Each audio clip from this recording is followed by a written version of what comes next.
Savez-vous ce qu'est une SCOP? Notre grand format s'est intéressé à ce type d'entreprise bien particulière qui ont le vent en poupe.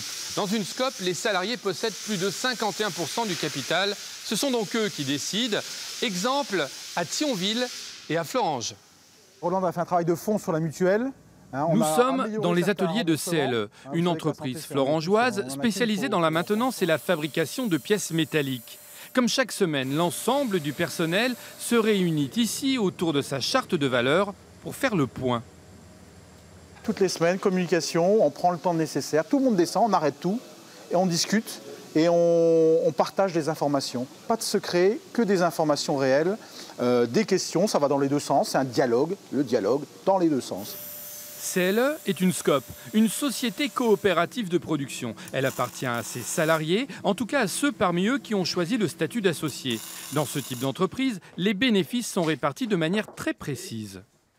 Si l'on gagne 100 € chez CLE, en tout cas, 50 € est donné aux salariés, c'est une obligation légale.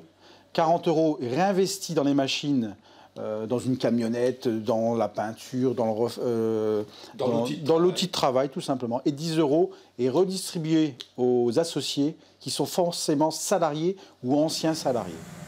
Alors qu'ils aient ou non fait le choix d'être associés, ce qui dans cette entreprise coûte environ 60 € par mois prélevés sur le salaire, les salariés d'une SCOP sont donc intéressés au résultat. Ça remotive ou maintient la motivation d'un salarié parce qu'il se dit si je travaille correctement, si tout le monde travaille correctement, c'est notre intérêt parce qu'à la fin, je vais toucher de l'argent. Une autre entreprise, SES, spécialisée dans l'aménagement urbain et sportif. Suite à sa mise en liquidation judiciaire il y a quelques années, la société est devenue une SCOP après son rachat par des salariés et ses clients lui sont restés fidèles. Cette réalisation a été faite il y a 3 mois et donc avec une des communes qui nous a fait confiance à 200% quand on a repris en SCOP. Dans le cadre des marchés publics, ils étaient aussi toujours, les mieux disants. Il y a toujours les mêmes salariés, c'est toujours le même personnel, c'est toujours les mêmes responsables que l'on voit.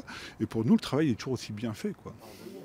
C'est parce qu'ils croyaient en leur activité que les salariés se sont lancés. Oui, mais comment ? En partant en SCOP, on avait un certain nombre d'aides assez conséquentes. C'est-à-dire que les indemnités qu'on aurait dû percevoir en étant en Pôle emploi nous ont été versées, à condition évidemment qu'on les reverse dans le capital de la nouvelle société. Les SCOP sont regroupés au sein d'unions régionales qui les accompagnent tout au long de leur parcours et en font la promotion. C'est un statut qui permet quand même de résoudre les problématiques de transmission d'entreprise aujourd'hui, clairement. Il y en a de plus en plus parce que c'est des sociétés avec du sens, où on va partager en fait des choses avec d'autres, on va coopérer avec d'autres. Et ça correspond bien à cette génération XY qui arrive et qui a envie d'un travail avec du sens. Avec 54 000 salariés, la France compte aujourd'hui 3 000 SCOP, dont 140 dans le Grand Est, un chiffre en constante augmentation.